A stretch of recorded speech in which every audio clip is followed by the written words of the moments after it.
जिन्हों की जो सच्चाई है वो साढ़े सन्मुख रखी है कि जिहड़ा भी प्रबंधक, ग्रंथी, प्रचारक, कीर्तनिया, कोई सेवादार, कोई माई भाई सच बोलता है तो उहदे रस्ते दे विच किवें रुकावटां पैदा कीतियां जांदियां ने, किवें डराया धमकाया जाता है। पर जिहड़े मनुख अपने गदेले गुरु के बराबर ला के बैठते हैं, अपने पैरों के मत्थे टिका रहे हैं और जिहड़े गुरु ग्रंथ साहिब जी के नाल संबंधित गुरु साहबान और सिख इतिहास के नाल संबंधित इतिहासक दिहाड़े नहीं मना रहे, बल्कि अपने महापुरखों दियां ते संतां दियां बरसियां मनाउंदे ने, असीं उन्हां नूं कदे कोई सवाल नहीं कीता। जिहड़े गद्दी लगा के अपने जन्म दिहाड़े मनाउंदे ने ते इस सच्ची बाणी दे लागे कच्चियां धारना पढ़ते हैं, अपने कोलों कवितावां गा के ते कहते असीं कीर्तन कर रहे हैं, असीं उन्हां नूं कदे हिम्मत नहीं की कि असीं सवाल करिए कि ये की कुछ हो रहा है। खैर, भाई साहब जी ने बड़ी बेबाकी के नाल जिहड़ी सतगुरु जी की गल है आप जी के सन्मुख रखी है। गुरुदेव जी की पावन बाणी का भी वाक है, तर जी है एक टेक तू लाहा बेडानी आस, नानक नाम ध्याइए कार दे आवे रास। साडा भरोसा केवल ते केवल गुरु ग्रंथ साहिब जी ते होना चाहिए है, ना किसी व्यक्ति ते, ना किसी मूर्ति ते ना किसी खास जगह या स्थान के नाल, क्योंकि गुरुदेव जी की पावन बाणी का वाक है, एको है भाई एको है साहिब मेरा, एको है। इस एक दे अगे ही साडा सीस झुकना चाहिए। हुण मैं बेनती करांगा कि भाई सुखविंदर सिंह जी लधेर कोई इत्थे स्टेज पर आ जाण, क्योंकि कुछ समा असीं विचार चर्चा वास्ते दीवाना दे विच रखदे हां, क्योंकि गुरबाणी पढ़दे होइआं, इतिहास नूं वाचदिआं होइआं ਜਾਂ ਸਿੱਖ ਰਹਿਤ ਮਰਜ਼ਾਦਾ ਨੂੰ ਜਦੋਂ ਅਸੀਂ ਵਾਚਦੇ ਹਾਂ ਤਾਂ ਸਾਡੇ ਮਨਾਂ ਦੇ ਵਿੱਚ ਕਈ ਤਰ੍ਹਾਂ ਦੀਆਂ ਵਿਚਾਰਾਂ ਉੱਠਦੀਆਂ ਨੇ, ਕਈ ਤਰ੍ਹਾਂ ਦੇ ਸਵਾਲ ਤੇ ਸ਼ੰਕੇ ਖੜੇ ਹੋ ਜਾਂਦੇ ਨੇ ਤੇ ਅਸੀਂ ਚਾਹੁੰਦੇ ਰਹਿੰਦੇ ਹਾਂ ਕਿ ਕਿਸੇ ਕੋਲੋਂ ਇਸ ਗੱਲ ਬਾਬਤ ਅਸੀਂ ਚਰਚਾ ਕਰ ਸਕੀਏ। ਸੋ ਆਪ ਜੀ ਪਾਸ ਇਹ ਮੌਕਾ ਹੈ, ਅਸੀਂ ਯਤਨ ਕਰਾਂਗੇ ਜਿਨ੍ਹਾਂ ਕੋ ਸਤਿਗੁਰੂ ਜੀ ਦੀ ਕਿਰਪਾ ਦੇ ਨਾਲ ਮਤ ਬੁੱਧ ਹਾਸਲ ਹੋਈ ਹੈ, ਉਸ ਆਧਾਰ ਤੇ ਆਪ ਜੀ ਦੇ ਨਾਲ ਇਹ ਸਵਾਲ ਵਿਚਾਰੇ ਜਾਣ। ਮੈਂ ਬੇਨਤੀ ਕਰਾਂਗਾ ਗੁਰਬਾਣੀ ਦੇ ਨਾਲ ਸੰਬੰਧਿਤ ਵੱਧ ਤੋਂ ਵੱਧ ਸਵਾਲ ਆਪ ਜੀ ਲਿਖਤੀ ਤੌਰ ਤੇ ਸਾਡੇ ਪਾਸ ਭੇਜ ਦਿਓ। ਇਤਿਹਾਸ ਨਾਲ ਸੰਬੰਧਿਤ ਔਰ ਮਰਜ਼ਾਦਾ ਦੇ ਨਾਲ ਸੰਬੰਧਿਤ ਆਪ ਜੀ ਦੇ ਮਨ ਵਿੱਚ ਕੋਈ ਸਵਾਲ ਜਾਂ ਕੋਈ ਵਲਵਲਾ ਹੋਵੇ ਤਾਂ ਉਹ ਆਪ ਜੀ ਸਾਡੇ ਨਾਲ ਸਾਂਝਾ ਕਰ ਸਕਦੇ ਹੋ। ਆਓ ਦੀਵਾਨਗੀ ਜੋ ਕਿ ਵਿਚਾਰ ਚਰਚਾ ਸਵਾਲ ਜਵਾਬ ਸੈਸ਼ਨ ਹੈ ਉਹ ਅਸੀਂ ਆਰੰਭ ਕਰਦੇ ਹਾਂ।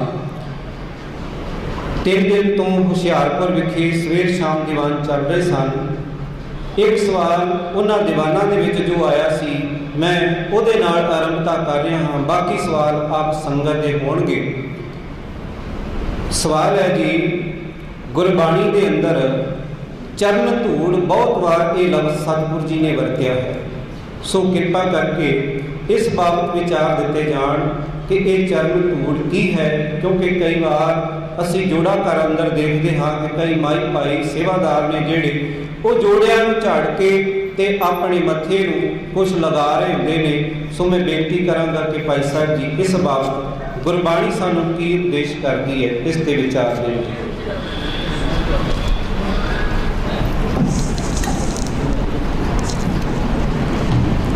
ਗੁਰੂ ਪਿਆਰਿਓ, ਵਾਹਿਗੁਰੂ ਜੀ ਕਾ ਖਾਲਸਾ, ਵਾਹਿਗੁਰੂ ਜੀ ਕੀ ਫਤਿਹ।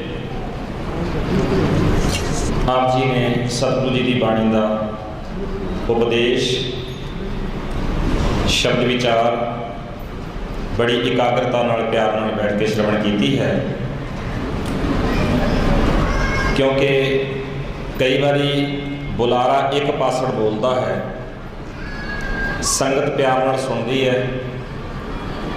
और सुनदे होया जदों असीं विचार नूं सुनते हैं अचनचेत ही मन विचों कई सवाल जिहड़े है अपने आप उठते हैं। वो सवाल जे सानू मौका ना मिले तो इस तरह ही असीं लैके फिर अगे तुर जाते हैं, जां वो दबे जाते हैं, भुल जाते हैं, तो जां फिर कई बारी किसी बड़े भुलेखे का कारण बन जाते हैं। ਔਰ ਉਹਨਾਂ ਭੁਲੇਖਿਆਂ ਦੇ ਵਿੱਚ ਹੀ ਫਿਰ ਅਸੀਂ ਉਲਝੇ ਹੋਏ ਕਈ ਵਾਰੀ ਇੱਧਰ ਉੱਧਰ ਭਟਕਦੇ ਵੀ ਹਾਂ। ਇਸੇ ਲਈ ਅਸੀਂ ਇਹ ਯਤਨ ਕਰਦੇ ਹਾਂ ਕਿ ਸਤਿਗੁਰ ਸੱਚੇ ਪਾਤਸ਼ਾਹ ਜੀ ਦੀ ਬਾਣੀ ਦੀ ਵਿਚਾਰ ਦੇ ਨਾਲ ਨਾਲ ਸਾਡੇ ਮਨਾਂ ਅੰਦਰ ਛੋਟੇ ਛੋਟੇ ਕਈ ਸਵਾਲ ਹਨ ਜਿਨ੍ਹਾਂ ਨੂੰ ਅਸੀਂ ਆਪਸ ਵਿੱਚ ਵਿਚਾਰਨ ਦਾ ਯਤਨ ਕਰੀਏ। ਜਿਵੇਂ ਸਵਾਲ ਆਪ ਜੀ ਦੇ ਸਾਹਮਣੇ ਰੱਖਿਆ ਗਿਆ ਹੈ, ਇਹ ਸਵਾਲ ਸਾਨੂੰ ਪਿਛਲੇ ਦੀਵਾਨ ਵਿੱਚ ਆਇਆ ਸੀ ਕਿ ਚਰਨ ਧੂੜ ਕੀ ਹੈ। ਦੋ ਪੱਖ ਹਨ, ਇੱਕ ਹੈ ਗੁਰੂ ਗ੍ਰੰਥ ਸਾਹਿਬ ਜੀ ਦੀ ਬਾਣੀ ਦੇ ਮੁਤਾਬਕ, ਇੱਕ ਹੈ ਗੁਰੂ ਗ੍ਰੰਥ ਸਾਹਿਬ ਜੀ ਦੀ ਬਾਣੀ ਤੋਂ ਹਟ ਕੇ ਜੋ ਅਸੀਂ ਆਪਣੀ ਮਨਮਰਜ਼ੀ ਨਾਲ ਕਰਦੇ ਹਾਂ। ਜਿਹੜਾ ਅਸੀਂ ਮਨਮਰਜ਼ੀ ਨਾਲ ਕਰਦੇ ਹਾਂ ਉਹ ਤੁਹਾਡੇ ਸਾਹਮਣੇ ਰੱਖ ਦਿੱਤਾ ਗਿਆ ਕਿ ਜੋੜੇ ਘਰ ਵਿੱਚ ਜਾਂ ਕਿਤੇ ਵੀ ਬਾਹਰ ਅਸੀਂ ਜਿੰਨੀ ਮਿੱਟੀ ਇਤਿਆਦਿਕ ਇਕੱਠੀ ਹੋਵੇ ਉਹ ਮਿੱਟੀ ਇਤਿਆਦਿਕ ਇਕੱਠੀ ਕਰਕੇ ਜਾਂ ਤਾਂ ਅਸੀਂ ਘਰ ਨੂੰ ਲਿਜਾਣ ਦੀ ਜਾਂ ਮੱਥੇ ਤੇ ਲਾਉਣ ਦੀ ਇਤਿਆਦਿਕ, ਮੈਂ ਇੱਕ ਦੋ ਗੁਰਦੁਆਰਿਆਂ ਦੇ ਵਿੱਚ ਇਹ ਵੀ ਦੇਖਿਆ ਹੈ ਕਿ ਉੱਥੇ ਉਹ ਕੁੜੀਆਂ ਬਣਾ ਕੇ ਰੱਖੀਆਂ ਹੋਈਆਂ ਤਾਂ ਉਹ ਸੰਗਤ ਨੂੰ ਵੰਡੀਆਂ ਜਾ ਰਹੀਆਂ ਕਿ ਤੁਸੀਂ ਘਰ ਨੂੰ ਲੈ ਜਾਓ। ਕੋਈ ਘਰ ਲਿਜਾ ਕੇ ਇਸ਼ਨਾਨ ਕਰ ਰਿਹਾ, ਕੋਈ ਪਤਾ ਨਹੀਂ ਕਿਵੇਂ। ਪਹਿਲਾਂ ਤਾਂ ਆਪਾਂ ਗੁਰਮਤ ਨੂੰ ਸਮਝ ਲਈਏ, ਇਹ ਤਾਂ ਸਾਡਾ ਸਮਾਜਿਕ ਆਪਣਾ ਵਿਚਾਰ ਹੈ, ਆਪਾਂ ਗੁਰਮਤ ਨੂੰ ਸਮਝੀਏ। ਜਦੋਂ ਸਤਿਗੁਰੂ ਜੀ ਦੀ ਬਾਣੀ ਨੂੰ ਪੜ੍ਹਦੇ ਹਾਂ ਤਾਂ ਪਹਿਲਾਂ ਸਾਨੂੰ ਇਹ ਧਿਆਨ ਰੱਖਣਾ ਪਏਗਾ ਕਿ ਚਰਨ ਧੂੜ, ਸਤਿਗੁਰਾਂ ਦੇ ਚਰਨ ਧੂੜ, ਔਰ ਜਦੋਂ ਚਰਨ ਧੂੜ ਦਾ ਫੈਸਲਾ ਲੈਣਾ ਹੈ ਤਾਂ ਉਦੋਂ ਸਾਨੂੰ ਸਤਿਗੁਰੂ ਦੀ ਬਾਣੀ ਤੋਂ ਹੀ ਲੈਣਾ ਪਏਗਾ, ਆਪਣੀ ਮਰਜ਼ੀ ਨਹੀਂ। ਪਹਿਲਾਂ ਉਹ ਵੇਖੀਏ ਕਿ ਚਰਨ ਕੀ ਹੈ। ਸਤਿਗੁਰੂ ਜੀ ਦੀ ਬਾਣੀ ਨੇ ਫੈਸਲਾ ਦਿੱਤਾ, ਹਿਰਦੈ ਚਰਨ ਸ਼ਬਦ ਸਤਿਗੁਰ ਕੋ ਨਾਨਕ ਬੰਧਿਓ ਪਾਲ। ਗੁਰੂ ਦਾ ਸ਼ਬਦ, ਗੁਰੂ ਦੇ ਚਰਨ ਮੇਰੇ ਹਿਰਦੇ ਵਿੱਚ ਹਨ। ਗੁਰੂ ਦਾ ਸ਼ਬਦ ਉਪਦੇਸ਼, ਇਹੀ ਮੇਰੇ ਜੀਵਨ ਦੇ ਵਿੱਚ ਗੁਰੂ ਦੇ ਚਰਨ ਹਨ।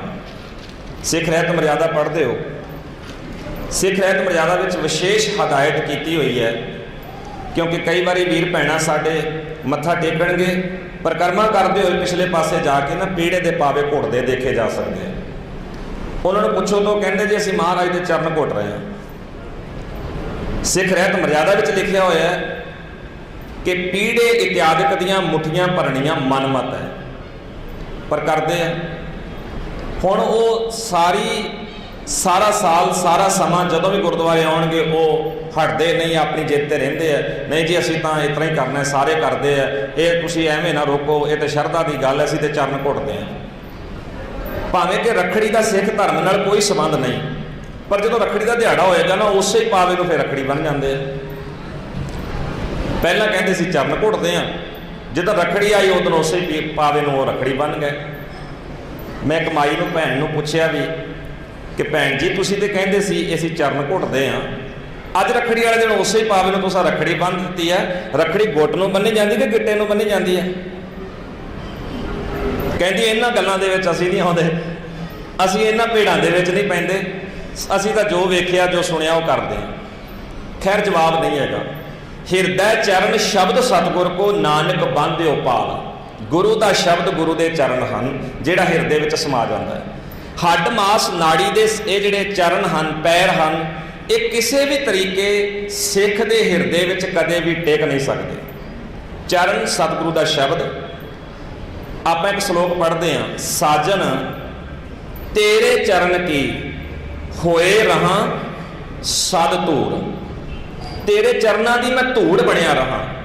ਇਹਦਾ ਭਾਵ ਹੈ, ਹੁਣ ਜਦੋਂ ਅਸੀਂ ਸਾਜਨ ਸ਼ਬਦ ਪੜ੍ਹਿਆ ਤੇ ਭੁਲੇਖਾ ਸਾਨੂੰ ਵੀ ਲੱਗ ਸਕਦਾ ਵੀ ਫਲਾਨਾ ਵਿਅਕਤੀ ਜਿਹੜਾ ਉਹ ਸੱਜਣ ਸਿੰਘ ਅਖਵਾਉਂਦਾ ਹੈ, ਤੇ ਇਹ ਤੇ ਮਹਾਰਾਜ ਨੇ ਆਖਿਆ ਵੀ ਇਹ ਸੱਜਣ ਦੇ ਚਰਨਾਂ ਦੀ ਧੂੜ। ਜਿਵੇਂ ਆ ਬਾਬੇ ਕਈ ਵਾਰੀ ਤੁਸੀਂ ਵੇਖਿਆ ਹੀ ਹੈ ਵੀ ਉਹ ਆਪੋ ਆਪਣੇ ਡੇਰੇ ਕਈ ਤਰ੍ਹਾਂ ਦੇ ਚਲਾ ਕੇ ਬੈਠੇ ਆ, ਜਿਵੇਂ ਸਰਸੇ ਵਾਲਾ ਸੱਚਾ ਸੌਦਾ। ਗੱਲ ਕਿੱਥੇ ਗੁਰੂ ਨਾਨਕ ਸਾਹਿਬ ਜੀ ਦੇ ਇਤਿਹਾਸ ਵਿੱਚ, ਤੇ ਕਿੱਥੇ ਉਹਨੇ ਉੱਥੋਂ ਚੁੱਕ ਕੇ ਸੱਚਾ ਸੌਦਾ, ਉਹ ਆਪਣਾ ਡੇਰਾ ਹੀ ਇੱਕ ਵੱਖਰਾ ਹੀ ਮਸਲਾ ਚਲਾ ਕੇ ਬਹਿ ਗਿਆ। ਕਈਆਂ ਥਾਵਾਂ ਤੇ ਇਸ ਤਰ੍ਹਾਂ ਇਹਨਾਂ ਨੇ ਤੋੜ ਮਰੋੜ ਕਰਕੇ ਆਪੋ ਆਪਣਾ ਤੋਰੀ ਫੁਲਕਾ ਚਲਾਇਆ, ਪਰ ਮਹਾਰਾਜ ਨੇ ਸ਼ੱਕ ਸਾਡਾ ਰਹਿਣ ਨਹੀਂ ਦਿੱਤਾ। ਸਾਜਨ ਤੇਰੇ ਚਰਨ ਕੀ, ਕੋਈ ਵਿਅਕਤੀ ਨਹੀਂ, ਨਾਲ ਸਗੋਂ ਸਤਿਗੁਰੂ ਨੇ ਇਹ ਸਮਝਾ ਦਿੱਤਾ ਬਾਣੀ ਪੜ੍ਹਨ ਵਾਲਿਆਂ ਨੂੰ, ਭਾਈ ਸੱਜਣ ਕਿਸੇ ਵਿਅਕਤੀ ਦੀ ਗੱਲ ਨਹੀਂ ਹੋ ਰਹੀ, ਸਗੋਂ ਇਹ ਧਿਆਨ ਰੱਖੋ ਸੱਜਣ ਸੱਚਾ ਪਾਤਸ਼ਾਹ। ਸੱਜਣ ਕੌਣ ਹੈ? ਸੱਚਾ ਪਾਤਸ਼ਾਹ। सच्चा पातशाह की ये गल हो रही है, साजन तेरे चरण की होए रहा सद धूर। चरण की है? गुरु का शब्द। गुरु के शब्द के तत्त ज्ञान विच मैं सदा ही गड़ोच रवां, भिजिया रवां, मैं सदा ही लीन रवां। हे सज्जन, हे मेरे सच्चे पातशाह कृपा करियो, मैं तुहाडे चरनां दी धूड़ हो जावां। मान लो इवें सतगुरु कह रहा है, जिवें फुੱਲ ਦੇ ਉੱਤੇ ਮੁਕਰੰਦ ਹੈ, ਜੋ ਫੁੱਲ ਦਾ ਤੱਤ ਸਾਰ ਹੈ, ਜਿਹਨੂੰ ਸ਼ਹਿਦ ਦੀਆਂ ਮੱਖੀਆਂ ਭੌਰੇ ਇਤਿਆਦਿਕ ਇਕੱਠਾ ਕਰਦੇ ਆ। ਮਹਾਰਾਜ ਤੁਹਾਡੇ ਸ਼ਬਦ ਵਿੱਚੋਂ ਮਿਲਣ ਵਾਲਾ ਤੱਤ ਗਿਆਨ ਮੇਰੇ ਜੀਵਨ ਦਾ ਹਿੱਸਾ ਬਣ ਜਾਏ, ਮੈਂ ਇਸ ਤੱਤ ਗਿਆਨ ਨੂੰ ਆਪਣੀ ਜ਼ਿੰਦਗੀ ਦਾ ਆਧਾਰ ਬਣਾ ਲਵਾਂ, ਤਾਂ ਕਿ ਮੇਰੀ ਜ਼ਿੰਦਗੀ ਸੌਖੀ ਹੋ ਜਾਏ। ਫਿਰ ਹੁਣ ਪੜ੍ਹ ਕੇ ਦੇਖੋ, ਮਾਗ ਮੱਜਨ ਸੰਗ ਸਾਧੂਆਂ ਧੂੜੀ ਕਰ ਇਸ਼ਨਾਨ। फिर इतों जाके समझ लगेगी कि सतगुरु किहड़ी धूड़ी की गल करते हैं। सानू मिट्टी में इशनान करने की गल सतगुरु ने नहीं सिखाई। भाई साहब जी जो विचार दे रहे सन, तो मेरे मन में भी एक ख्याल उत्पन्न हो गया कि कितने संगत ये प्रभाव ना लै लवे कि भाई साहब कह रहे सन कि जिहड़ी रखड़ी है वो गुट नाल बन्नी जाती है, पैर नाल नहीं बन्नी जाती। सिख ने कोई भी इस तरह का कर्म नहीं करना, ना कोई धागा ते ना कोई रखड़ी बन्ननी है, क्योंकि ये रखिया नहीं हो सकती। सतगुरु जी का उपदेश है, राखा एक हमारा स्वामी, सकल कटहंका अंतरजामी। अब अगला सवाल है जो कि गुरबाणी के अंदर जूना बाबत बहुत सारे असी वचन पढ़ते हैं। ये 84 लाख जूना की ਹੁੰਦੀਆਂ ਹਨ कि इंसान चढ़ाई करने तो बाद किसी जून ਵਿੱਚ ਪੈਂਦਾ है जी? बड़ा खूबसूरत सवाल संगत वालों आया है, क्योंकि ਜਿਹੜੇ ਵੀਰ ਭੈਣਾਂ ਬਾਣੀ ਪੜ੍ਹਦੇ ਆ, ਬਾਣੀ ਪੜ੍ਹਨ ਵਾਲਿਆਂ ਨੇ ਇਹ ਪੜ੍ਹਿਆ ਤੇ ਉਹਦੇ ਵਿੱਚੋਂ ਇਹ ਸਵਾਲ ਆ ਸਕਦਾ, ਸੁਣਿਆ ਸੁਣਾਇਆ ਨਹੀਂ। ਸਵਾਲ ਹੈ ਕਿ 84 ਲੱਖ ਜੂਨਾਂ ਹੁੰਦੀਆਂ, ਜੇ ਮੈਂ ਕਹਾਂ ਨਹੀਂ ਹੁੰਦੀਆਂ, ਤੁਸੀਂ ਉਸੇ ਵੇਲੇ ਖੜੇ ਹੋ ਜਾਓਗੇ ਵੀ ਆਹ ਆਲੇ ਦੁਆਲੇ ਜਿੰਨਾ ਕੁਝ ਸਾਡੇ ਪ੍ਰਕਿਰਤੀ ਦੇ ਵਿੱਚ ਹੈ ਜੂਨਾਂ ਹੀ ਤੇ ਹੈਗੀਆਂ। ਜੂਨਾਂ ਤੇ ਪਿਆਰੇ ਉਹ ਹੁੰਦੀਆਂ ਹੀ ਨੇ। ਸਾਡੇ ਆਲੇ ਦੁਆਲੇ ਕੀੜੇ ਮਕੌੜੇ ਪਸ਼ੂ ਪੰਛੀ ਸਭ ਜੂਨਾਂ ਹੀ ਨੇ। ਜਿੱਥੇ ਤੱਕ ਗਿਣਤੀ ਦੀ ਬਾਤ ਹੈ, ਇਹ ਗਿਣਤੀ ਦਾ ਮਸਲਾ ਗੁਰਮਤ ਦਾ ਨਹੀਂ। ਅਸਲ ਵਿੱਚ ਬਾਣੀ ਪੜ੍ਹਨ ਵਾਲੇ ਵੀਰਾਂ ਨੂੰ ਭੈਣਾਂ ਨੂੰ ਇਸ ਗੱਲ ਦਾ ਅੰਦਾਜ਼ਾ ਹੋਏਗਾ ਕਿ ਸਤਿਗੁਰੂ ਜੀ ਨੇ बहुत सारे विचार गुरमत दृढ़ कराने लई सानू प्रचलित जो विचार सी उन्हां विचों भी दिते हैं। कुछ उदाहरणा पशुआं पंछियां ते प्रकृति दे विचों भी दित्तियां ताकि सानू सौखियां समझ लग जाए। उदाहरणा भी दित्तियां। उदाहरणा असी गुरमत नहीं बनाउणी, उदाहरणा साडी गुरमत नाल संबंध नहीं रखदियां। उदाहरणा गुरमत नूं पक्कियां करन लई महाराज ने दलील नाल गल करदियां होइयां दित्तियां। मान लो रावण की गल कीती है, रावण की सी किवें सी, पर सतगुरु ने जिहड़ी गल सानू समझाउण दा यतन कीता, महाराज ने वो उस पासे ध्यान दवाया। वेखो कितना शक्तिशाली सब कुछ हुंदियां होइयां भी आखिर उसनूं मौत ने घेर लिया। आखिर वो गुरमत तो भाव इखलाक विहूणा जीवन जिउंदियां होइयां वो बुराइयां दा शिकार हुंदियां होइयां खज्जल हो के ही मरिया, पल्ले कुछ भी ना पिया। जिहड़ी गल महाराज ने वार वार समझाई। इस तरह ही जदों 84 लाख जूनां दी गल आउंदी है तो मैं बाणी चों तुहाडे सामने पक्ष रख दिना। अकाल पुरख जी बारे सतगुरु जी ने वार वार बाणी च कहा, मेरे लाल जीओ तेरा अंत ना जाना। मेरे मालिक जी तुहाडा अंत नहीं पै सकता। असी बयान नहीं कर सकते तुसी किन्ने वड्डे हो, असी सारा कुछ बयान करन तो असमर्थ हैं। अकाल पुरख जी तो बाद अकाल पुरख जी की साजी हुई है सृष्टि की बात आई तो महाराज सच्चे पातशाह जी ने आप रहरास का पाठ करते हैं, अनेकों वारी पढ़ते हैं सुनते हैं। महाराज ने किन्ने खूबसूरत शब्द दिते, वड्डे मेरे साहिबा गैर गंभीरा गुणी गहीरा कोई ना जाने तेरा केता केवड़ चीरा। चीरा का अर्थ है पसारा। तुहाडा ये पसारा कितना क वड्डा ये बारे कोई जान नहीं सकता। सगों महाराज ने यह विचार दिता है, बलिहारी कुदरत वसिया तेरा अंत न जाई लखिया। बलिहार जाइए तेरी कुदरत तो तेरा अंत नहीं वैसे पाया जा सकता। गुरु प्यारिओ, जदों सतगुरु जी की बाणी का आप पाठ करते हैं तो जप बाणी च ये ख्याल सतगुरु ने सानू बड़ा खूबसूरत दिता है। पहला विचार दिता है, ਜੋ ਵੇਦ ਮਤ ਵਿੱਚ ਚੱਲਿਆ ਆ ਰਿਹਾ ਹੈ। ਔਰ ਮਹਾਰਾਜ ਨੇ ਵੇਦ ਮਤ ਦਾ ਖਿਆਲ ਸਾਨੂੰ ਦੇ ਕੇ ਇਹ ਗੱਲ ਸਮਝਾਈ ਕਿ ਵੇਦ ਇੱਕ ਮਤ ਹੋ ਕੇ ਕਹਿੰਦੇ ਲੱਖਾਂ ਪਤਾਲ ਤੇ ਲੱਖਾਂ ਆਕਾਸ਼, ਗਿਣਤੀ 'ਚ ਆ ਗਈ ਗੱਲ। ਅੱਗੇ ਆਈ ਸਾਮੀ ਮਤ ਦੀਆਂ ਕਿਤਾਬਾਂ, ਪੁਸਤਕਾਂ, ਧਾਰਮਿਕ ਗ੍ਰੰਥ ਇਹ ਗੱਲ ਕਹਿੰਦੇ ਆ ਕਿ ਸਾਰੀ ਬਨਸਪਤੀ ਦਾ ਇੱਕ ਇੱਕ ਪੱਤਾ ਇਕੱਠਾ ਕਰਕੇ ਤੋਲਿਆ ਜਾਏ ਤੇ 18 ਮਣ ਭਾਰ ਬਣਦਾ ਹੈ। 18 ਮਣ ਭਾਰ ਬਣਦਾ ਹੈ ਜੇ ਸਾਰੀ ਬਨਸਪਤੀ ਦੇ ਇੱਕ ਇੱਕ ਪੱਤੇ ਨੂੰ ਲੈ ਕੇ ਤੋਲਿਆ ਜਾਏ। ਮਹਾਰਾਜ ਕਹਿੰਦੇ ਇਹ ਇਹਨਾਂ ਲੋਕਾਂ ਦੇ ਵਿਚਾਰ ਹੈ। ਸਤਿਗੁਰੂ ਕਹਿੰਦੇ ਮੇਰਾ ਵਿਚਾਰ ਇਹ ਹੈ, ਲੇਖਾ ਹੋਏ ਤਾਂ ਲਿਖੀ ਹੈ, ਲੇਖਾ ਹੋਏ ਬਿਨਾ। ਲੇਖਾ ਤੇ ਹੋ ਹੀ ਨਹੀਂ ਸਕਦਾ, ਲੇਖਾ ਖਤਮ ਹੋ ਜਾਏਗਾ, ਪਰ ਕਰਤੇ ਦੀ ਕੁਦਰਤ ਨੂੰ ਲਿਖਿਆ ਨਹੀਂ ਜਾ ਸਕਦਾ, ਬਿਆਨ ਨਹੀਂ ਕੀਤਾ ਜਾ ਸਕਦਾ। ਸੋ ਮਹਾਰਾਜ ਨੇ ਕਈਆਂ ਥਾਵਾਂ ਤੇ ਦੂਜੇ ਮਤਾਂ ਦਾ ਖਿਆਲ ਦੇ ਕੇ ਫਿਰ ਆਪਣੇ ਵਿਚਾਰ ਦੀ ਜਿਹੜੀ ਗੱਲ ਹੈ ਉਹ ਸਾਹਮਣੇ ਰੱਖੀ ਹੈ। ਤੁਸੀਂ ਆਸਾ ਕੀ ਵਾਰ ਦਾ ਪਾਠ ਤੇ ਰੋਜ਼ ਸੁਣਦੇ ਹੀ ਹੋਵੋਗੇ। ਸ੍ਰੀ ਦਰਬਾਰ ਸਾਹਿਬ ਅੰਮ੍ਰਿਤਸਰ ਤੋਂ ਆਪਾਂ ਨੂੰ ਟੀਵੀ ਦੇ ਮਾਧਿਅਮ ਰਾਹੀਂ, ਰੇਡੀਓ ਦੇ ਰਾਹੀਂ ਸ਼ਰਵਣ ਰੋਜ਼ ਕਰਵਾਇਆ ਜਾਂਦਾ ਹੈ। ਸਾਰੇ ਗੁਰਦੁਆਰੇ ਦੇ ਵਿੱਚ ਭਾਈ ਸਾਹਿਬ ਜੀ ਸਵੇਰੇ ਆਪਾਂ ਨੂੰ ਆਸਾ ਕੀ ਵਾਰ ਦਾ ਪਾਠ ਸ਼ਰਵਣ ਕਰਾਉਂਦੇ ਆ। ਆਪਾਂ ਖੁਦ ਵੀ ਬਹੁਤ ਸਾਰੇ ਵੀਰ ਭੈਣਾਂ ਆਸਾ ਕੀ ਵਾਰ ਦਾ ਪਾਠ ਕਈ ਵਾਰੀ 4 ਪੌੜੀਆਂ, ਕਈ ਵਾਰੀ 12 ਪੌੜੀਆਂ, ਕਈਆਂ ਕੋਲ ਟਾਈਮ ਹੈ ਉਹ ਸਾਰਾ ਹੀ ਆਸਾ ਕੀ ਵਾਰ ਦਾ ਪਾਠ ਖੁਦ ਬਹਿ ਕੇ ਵੀ ਕਰਦੇ ਆ। ਤੁਸੀਂ ਉਹਦੇ 'ਚੋਂ ਇੱਕ ਸ਼ਲੋਕ ਪੜ੍ਹਿਆ ਹੋਏਗਾ, ਮੈਂ ਸ਼ਲੋਕ ਰੱਖ ਕੇ ਸਮਾਪਤੀ ਵੱਲ ਆਵਾਂ। ਮੁਸਲਮਾਨਾ ਸਿਫਤ ਸ਼ਰੀਅਤ ਪੜ ਪੜ ਕਰੇ ਵਿਚਾਰ, ਬੰਦੇ ਸੇ ਜੇ ਪਵੇਂ ਵਿੱਚ ਬੰਦੀ। ਠੀਕ ਹੈ ਜੀ। ਇਹਦੇ 'ਚ ਪਹਿਲਾਂ ਇਸਲਾਮ ਦੀ ਗੱਲ ਆਈ, ਦੂਜੀ ਹਿੰਦੂ ਵੀਰ ਦੀ ਗੱਲ ਆਈ, ਤੀਜੀ ਜੋਗੀ ਦੀ ਗੱਲ ਆਈ, ਔਰ ਮਹਾਰਾਜ ਨੇ ਇਹ ਸਾਰੀ ਗੱਲ ਦੂਜਿਆਂ ਦੀ ਕਰਕੇ ਤੇ ਅਖੀਰ ਤੇ ਆਪਣਾ ਵਿਚਾਰ ਗੁਰਮਤਿ ਦਾ ਦ੍ਰਿੜ ਕਰਾਇਆ ਸੀ। ਭਾਈ ਇਹ ਗੱਲ ਇੰਜ ਕਹਿੰਦਾ ਹੈ, ਆ ਇੰਜ ਕਹਿੰਦਾ ਹੈ, ਆ ਇੰਜ ਕਹਿੰਦਾ ਹੈ, ਪਰ ਮੈਂ ਇਹ ਕਹਿਣਾ ਨਾਨਕ ਭਗਤਾਂ ਭੁੱਖ ਸਲਾਹਣ, ਸੱਚ ਨਾਮ ਆਧਾਰ। ਭਗਤਾਂ ਨੂੰ ਤੇ ਸਿਰਫ ਸਿਫਤ ਸਲਾਹ ਦੀ ਓਟ ਆਸਰਾ ਹੈ, ਉਹ ਕਿਸੇ ਬੰਦਸ਼ ਵਿੱਚ ਜਾਂ ਗਿਣਤੀਆਂ ਮਿਣਤੀਆਂ ਦੇ ਵਿੱਚ ਨਹੀਂ ਜਿਉਂਦੇ। ਇਹ ਸਤਿਗੁਰੂ ਸੱਚੇ ਪਾਤਸ਼ਾਹ ਜੀ ਨੇ ਇਹਨੂੰ ਅਸੀਂ ਕਹਿ ਸਕਦੇ ਹਾਂ ਤੁਲਨਾਤਮਕ ਅਧਿਐਨ, ਕੰਪੈਰੀਟਿਵ ਸਟੱਡੀ। ਮਹਾਰਾਜ ਨੇ ਦੂਜਿਆਂ ਦਾ ਵਿਚਾਰ ਦੇ ਕੇ ਫਿਰ ਆਪਣਾ ਵਿਚਾਰ ਵੀ ਨਾਲ ਦਿੱਤਾ ਹੈ। 84 ਲੱਖ ਇਹ ਵਿਚਾਰ ਜੋ ਪ੍ਰਚਲਿਤ ਪਹਿਲਾਂ ਵੇਦ ਮਤ ਵਿੱਚ ਹੈ, ਉਹਦੇ ਚੋਂ ਉਹਨਾਂ ਨੇ ਚਲਤ ਮੁਹਾਵਰਾ ਲਿਆ ਹੈ। ਪਰ ਸਤਿਗੁਰੂ ਦੀ ਬਾਣੀ ਇਸ ਖਿਆਲ ਤੋਂ ਬਹੁਤ ਅੱਗੇ ਜਾਂਦੀ ਹੈ ਤੇ ਮਹਾਰਾਜ ਕਹਿੰਦੇ ਜਿੰਨਾ ਕੁਝ ਪੈਦਾ ਹੋਇਆ ਉਹ ਗਿਣਤੀ ਮਿਣਤੀ ਤੋਂ ਬਾਹਰ ਹੈ। ਹਾਂ, ਮਨੁੱਖ ਮਰਨ ਤੋਂ ਬਾਅਦ ਜੂਨ ਵਿੱਚ ਪੈਂਦਾ ਕਿ ਨਹੀਂ ਪੈਂਦਾ, ਸਤਿਗੁਰੂ ਕਹਿੰਦੇ ਇਹਦੇ ਬਾਰੇ ਅਸੀਂ ਕੁਝ ਨਹੀਂ ਕਹਿ ਸਕਦੇ, ਕਰਤੇ ਦੀ ਕੁਦਰਤ ਹੈ। ਪਰ ਇੱਕ ਗੱਲ ਦਾ ਧਿਆਨ ਜ਼ਰੂਰ ਰੱਖਣਾ ਹੈ, ਇੱਕ ਗੱਲ ਦਾ ਧਿਆਨ ਜ਼ਰੂਰ ਰੱਖਣਾ ਹੈ। ਮਹਾਰਾਜ ਕਹਿੰਦੇ ਆ ਜਿਉਂਦਿਆਂ, ਜੀਵਨ ਬਤੀਤ ਕਰਦਿਆਂ ਜਿਹੜੀਆਂ ਜੂਨਾਂ ਵਿੱਚ ਤੂੰ ਭਟਕ ਰਿਹਾ ਹੈ, ਜਿਹੜੇ ਸੁਭਾਅ ਤੇਰੇ ਜੀਵਨ ਵਿੱਚ ਬੈਠੇ ਹੋਏ ਹੈ, ਜਿਹੜਾ ਤੂੰ ਆਵਾਗਮਨ ਦੇ ਚੱਕਰ 'ਚ ਹੁਣੇ ਹੀ ਪਿਆ ਹੋਇਆ ਹੈ, ਇਹਦੇ ਚੋਂ ਮੁਕਤ ਹੋਣ ਲਈ ਆ ਸਤਿਗੁਰੂ ਦੀ ਸ਼ਰਨ ਦਾ ਆਸਰਾ ਲੈ, ਤੂੰ ਮੁਕਤ ਹੋ ਜਾਏਗਾ। ਪੜੋ ਸਤਿਗੁਰੂ ਦੀ ਬਾਣੀ, ਕਰਤੂਤ ਪਸ਼ੂ ਕੀ, ਇਹ ਮਰਨ ਤੋਂ ਬਾਅਦ ਨਹੀਂ ਨਾ। ਗੁਰਮੰਤਰ ਹੀਣਸ ਜੋ ਪ੍ਰਾਣੀ, ਤ੍ਰਿਗੰਤ ਜਨਮ ਭ੍ਰਸ਼ਟਨ, ਕੂਕਰਹਿ ਸੂਕਰਹਿ ਗਰਦ ਪਹਿ ਕਾਕਹਿ ਸਰਪਨੈ ਤੁਲ ਖਲਾ। ਬਰਾਬਰ ਹੈ, ਇਸ ਤੋਂ ਉੱਤੇ ਨਹੀਂ ਹੈ।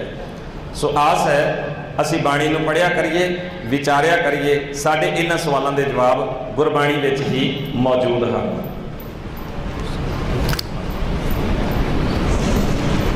ਸਾਡੇ ਪਾਸ ਸਵਾਲ ਬਹੁਤ ਸਾਰੇ ਪਹੁੰਚੇ ਹਨ, ਪਰ ਜਿਹੜਾ ਦੀਵਾਨ ਦਾ ਸਮਾਂ ਹੈ ਉਹ ਸਮਾਪਤ ਹੋ ਚੁੱਕਾ ਹੈ। 27 ਤਰੀਕ ਤੋਂ ਲੈ ਕੇ 31 ਮਈ ਤੱਕ ਆਪ ਜੀ ਦੇ ਸ਼ਹਿਰ ਵਿਖੇ ਹੀ ਵੱਖ-ਵੱਖ ਥਾਵਾਂ ਤੇ ਕਿ ਗੁਰਮਤਿ ਸਮਾਗਮ ਸਿੱਖੀ ਲਹਿਰ ਦੇ ਤਹਿਤ ਸਜਾਏ ਜਾਣੇ ਹਨ। ਆਉਣ ਵਾਲੇ ਦੀਵਾਨਾਂ ਦੇ ਵਿੱਚ ਜੋ ਰਹਿੰਦੇ ਸਵਾਲ ਨੇ ਉਹਨਾਂ ਬਾਰੇ ਚਰਚਾ ਕੀਤੀ ਜਾਏਗੀ। ਸੋ ਹੁਣ ਮੈਂ ਬੇਨਤੀ ਕਰਾਂਗਾ ਭਾਈ ਸੁਖਵਿੰਦਰ ਸਿੰਘ ਜੀ ਨੂੰ ਕਿ ਕੱਲ੍ਹ ਦੇ ਜੋ ਦੀਵਾਨ ਹਨ ਉਹਨਾਂ ਬਾਰੇ ਸੰਗਤਾਂ ਨੂੰ ਜਾਣਕਾਰੀ ਦੇ ਦਿੱਤੀ ਜਾਵੇ ਔਰ ਧੰਨਵਾਦ ਉਪਰੰਤ ਆਨੰਦ ਸਾਹਿਬ ਦਾ ਪਾਠ ਹੋਵੇਗਾ। ਇੱਕ ਛੋਟਾ ਸਵਾਲ ਹੋਰ ਸੰਗਤ ਵਿੱਚੋਂ ਆਇਆ ਜੀ। ਗੁਰਬਾਣੀ ਨੂੰ ਰਾਗਾਂ ਵਿੱਚ ਉਚਾਰਨ ਦਾ ਗੁਰੂ ਸਾਹਿਬਾਨ ਦਾ ਕੀ ਮਕਸਦ ਸੀ? ਗੁਰੂ ਸਾਹਿਬਾਨ ਦਾ ਬਾਣੀ ਉਚਾਰਨ ਦਾ ਕੀ ਮਕਸਦ ਸੀ? ਫਿਰ ਸਤਿਗੁਰੂ ਨੇ ਇਹਨੂੰ ਸੰਗੀਤ ਵਿੱਚ ਉਚਾਰਨ ਕੀਤਾ, ਕਿਉਂਕਿ ਸੰਗੀਤ ਦਾ ਮਨੁੱਖੀ ਮਨ 'ਤੇ ਬਹੁਤ ਗਹਿਰਾ ਅਸਰ ਰਹਿੰਦਾ ਹੈ। ਸਤਿਗੁਰੂ ਸੱਚੇ ਪਾਤਸ਼ਾਹ ਜੀ ਨੇ ਹਰ ਇੱਕ ਪੱਖ ਤੋਂ ਸਾਨੂੰ ਇਹ ਬਾਣੀ ਸਮਝਾਉਣ ਦਾ ਯਤਨ ਕੀਤਾ। ਕਿਸੇ ਨੂੰ ਸੰਗੀਤ ਰਾਹੀਂ ਸਮਝ ਲੱਗਦੀ ਸੰਗੀਤ ਰਾਹੀਂ ਸਮਝੇ, ਕਿਸੇ ਨੂੰ ਵਿਚਾਰ ਰਾਹੀਂ ਸਮਝ ਲੱਗਦੀ ਵਿਚਾਰ ਰਾਹੀਂ ਸਮਝੇ। ਮਤਲਬ ਕੁੱਲ ਮਿਲਾ ਕੇ ਹੈ ਗੁਰਬਾਣੀ ਦੇ ਮੁਤਾਬਕ ਜੀਵਨ ਜਿਉਣ ਦਾ, ਇਹ ਪੱਖ ਸਾਡਾ ਭਾਰੂ ਰਹਿਣਾ ਚਾਹੀਦਾ ਹੈ। ਸੋ ਅਗਲੇ ਦੀਵਾਨ ਜੋ ਹਨ ਮੈਂ ਉਹਨਾਂ ਬਾਰੇ ਆਪ ਸੰਗਤ ਨਾਲ ਸਾਂਝ ਕਰਨੀ ਚਾਹੁੰਦਾ ਹਾਂ। ਕੱਲ੍ਹ ਨੂੰ 28 ਤਰੀਕ ਮੰਗਲਵਾਰ ਦਾ ਸਵੇਰ ਦਾ ਸਮਾਗਮ ਜੋ ਹੈ ਸੈਂਟਰਲ ਗੁਰਦੁਆਰਾ ਮੇਨ ਬਾਜ਼ਾਰ ਆਰਐਸਪੁਰਾ, ਇੱਥੇ ਸਵੇਰੇ 10 ਵਜੇ ਤੋਂ 1:30 ਵਜੇ ਤੱਕ ਹੈ। ਆਪ ਸੰਗਤ ਨੇ ਹਾਜ਼ਰੀ ਭਰਨੀ ਹੈ। 28 ਤਰੀਕ ਸ਼ਾਮ ਨੂੰ ਮੰਗਲਵਾਰ ਗੁਰਦੁਆਰਾ ਸੱਚਖੰਡ ਗੋਲ ਗੁਲਜ਼ਾਰ ਕੈਂਪ, ਇੱਥੇ ਸ਼ਾਮ ਨੂੰ 7:30 ਤੋਂ 10:30 ਵਜੇ ਤੱਕ ਦੀਵਾਨ ਹੈ ਕੱਲ੍ਹ ਨੂੰ 28 ਤਰੀਕ ਦਾ। ਔਰ ਸਭ ਸੰਗਤ ਨੇ ਇੱਥੇ ਹਾਜ਼ਰੀ ਭਰਨ ਦੀ ਕੋਸ਼ਿਸ਼ ਕਰਨੀ ਹੈ ਔਰ ਹੋਰ ਵੀਰਾਂ ਭੈਣਾਂ ਨੂੰ ਵੀ ਨਾਲ ਲਿਆਉਣ ਦਾ ਉਪਰਾਲਾ ਕਰਨਾ ਹੈ। 29 ਤਰੀਕ ਦੇ ਜੋ ਸਮਾਗਮ ਹਨ ਉਹ ਬੁੱਧਵਾਰ 29 ਤਰੀਕ ਨੂੰ ਗੁਰਦੁਆਰਾ ਸਿੰਘ ਸਭਾ ਕੈਲਖ, ਗੁਰਦੁਆਰਾ ਸਿੰਘ ਸਭਾ ਮੱਲਾ ਸਮੂਹ ਇਲਾਕਾ ਨਿਵਾਸੀਆਂ ਵੱਲੋਂ ਗੁਰਦੁਆਰਾ ਸਿੰਘ ਸਭਾ ਭਾਰਖ ਵਿਖੇ 9 ਤੋਂ 12 ਵਜੇ ਤੱਕ ਸਵੇਰ ਦੇ ਸਮਾਗਮ ਰੱਖੇ ਗਏ ਹਨ। ਆਪ ਸੰਗਤ ਨੇ ਹਾਜ਼ਰੀ ਭਰਨੀ ਹੈ ਜੀ। ਜਿਹੜੇ ਵੀਰ ਭੈਣਾਂ ਪਹੁੰਚ ਸਕਦੇ ਹਨ ਉਹ 29 ਸ਼ਾਮ ਨੂੰ ਵੀ ਜਿਹੜਾ ਬੁੱਧਵਾਰ ਦਾ ਸਮਾਗਮ ਹੈ ਉਹ ਪੁੰਛ ਵਿਖੇ ਹੀ 7:30 ਤੋਂ 11:30 ਵਜੇ ਤੱਕ ਹੈ। ਆਪ ਸੰਗਤ ਨੇ ਹਾਜ਼ਰੀ ਭਰਨ ਦੀ ਖੇਚਲ ਕਰਨੀ ਹੈ ਜੀ। ਇਹ ਸਾਰੇ ਸਮਾਗਮ 31 ਤਰੀਕ ਸਵੇਰ ਤੱਕ ਇਸੇ ਤਰ੍ਹਾਂ ਰਹਿਣਗੇ। ਅਸੀਂ ਅਗਲੇ ਦੀਵਾਨਾਂ ਵਿੱਚ ਬਾਕੀ ਜਿਹੜੇ ਪ੍ਰੋਗਰਾਮ ਹਨ ਉਹ ਅਨਾਉਂਸ ਕਰਦੇ ਰਹਾਂਗੇ। ਆਪ ਸਾਰੀ ਸੰਗਤ ਦਾ, ਵੀਰਾਂ ਭੈਣਾਂ ਦਾ, ਪ੍ਰਬੰਧਕਾਂ ਦਾ, ਭਾਈ ਸਾਹਿਬ ਜੀ ਦਾ, ਸਾਰਿਆਂ ਦਾ ਤਹਿ ਦਿਲੋਂ ਧੰਨਵਾਦ ਕਰਦੇ ਹਾਂ। ਹੋਈਆਂ ਭੁੱਲਾਂ ਚੁੱਕਾਂ ਦੀ ਖਿਮਾ ਮੰਗਦੇ ਹਾਂ। ਆਸ ਕਰਦੇ ਹਾਂ ਕਿ ਆਪ ਜੀ ਸਤਿਗੁਰੂ ਸੱਚੇ ਪਾਤਸ਼ਾਹ ਜੀ ਵੱਲੋਂ ਦਰਸਾਈ ਰਹਿਣੀ ਰਹਿਤ ਨੂੰ ਅਪਣਾ ਕੇ ਆਪਣੇ ਜੀਵਨ ਨੂੰ ਸਵਾਰਨ ਦਾ ਯਤਨ ਕਰੀਏ ਤੇ ਦੂਜਿਆਂ ਹੋਰਨਾਂ ਵੀਰਾਂ ਭੈਣਾਂ ਨੂੰ ਵੀ ਜਿਹੜੇ ਭੁੱਲੇ ਹਨ ਉਹਨਾਂ ਨੂੰ ਵੀ ਪਿਆਰ ਨਾਲ ਸਮਝਾ ਕੇ ਸਤਿਗੁਰੂ ਦੇ ਮਾਰਗ ਤੇ ਚਲਾਉਣ ਦਾ ਯਤਨ ਕਰੀਏ। ਸਾਰਿਆਂ ਦਾ ਬਹੁਤ ਬਹੁਤ ਧੰਨਵਾਦ। ਵਾਹਿਗੁਰੂ ਜੀ ਕਾ ਖਾਲਸਾ, ਵਾਹਿਗੁਰੂ ਜੀ ਕੀ ਫਤਿਹ। ਰਾਮ